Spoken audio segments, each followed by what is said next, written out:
What happened was people, very smart people, began to figure out that something big was coming up.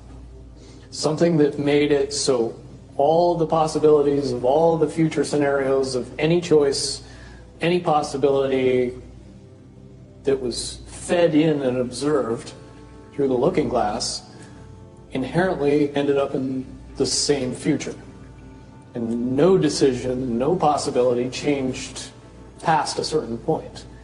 That's the big secret. All possible timelines lead to the same basic set of history in the future. That is what sends everybody that has all of the information, that knows everything, into a blind panic.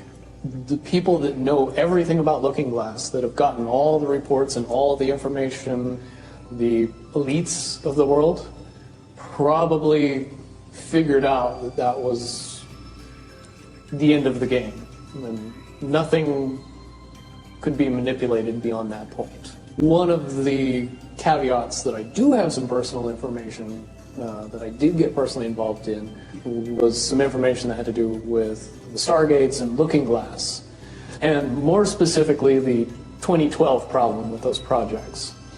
The popular opinion of what's out there right now is that the project was shut down because there was a problem when we approached 2012. I've heard it described a number of ways, but to my knowledge, the problem is that the timelines converge on that point in time. And when you know enough about the Stargate projects and the LookingGlass project to know how string theory works and how the possibility of possibilities works and how making one choice over here doesn't necessarily mean that the other choice couldn't exist at the same time. But once you get your brain wrapped around this subject, you find out that at the end of 2012, in an easy way to put it, the choices that we make become less and less consequential to the future. And eventually we're pushed into this bottleneck of time, no matter which choice we make. And that's important to the people that had access to LookingGlass because they would use LookingGlass knowing the choices that they would make and the future would pop up. The big mistake was coming up with the possibility of future.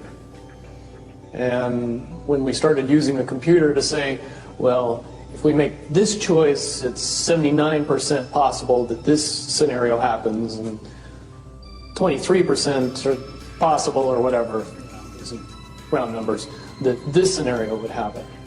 The understanding at the time was that was realistic. However, if you go down the road further and free will continues to exercise itself on this game, that 79% possibility sometimes changes very, very fast. But if you look at the situation in a point of time, it seems very realistic that that's the greatest possibility.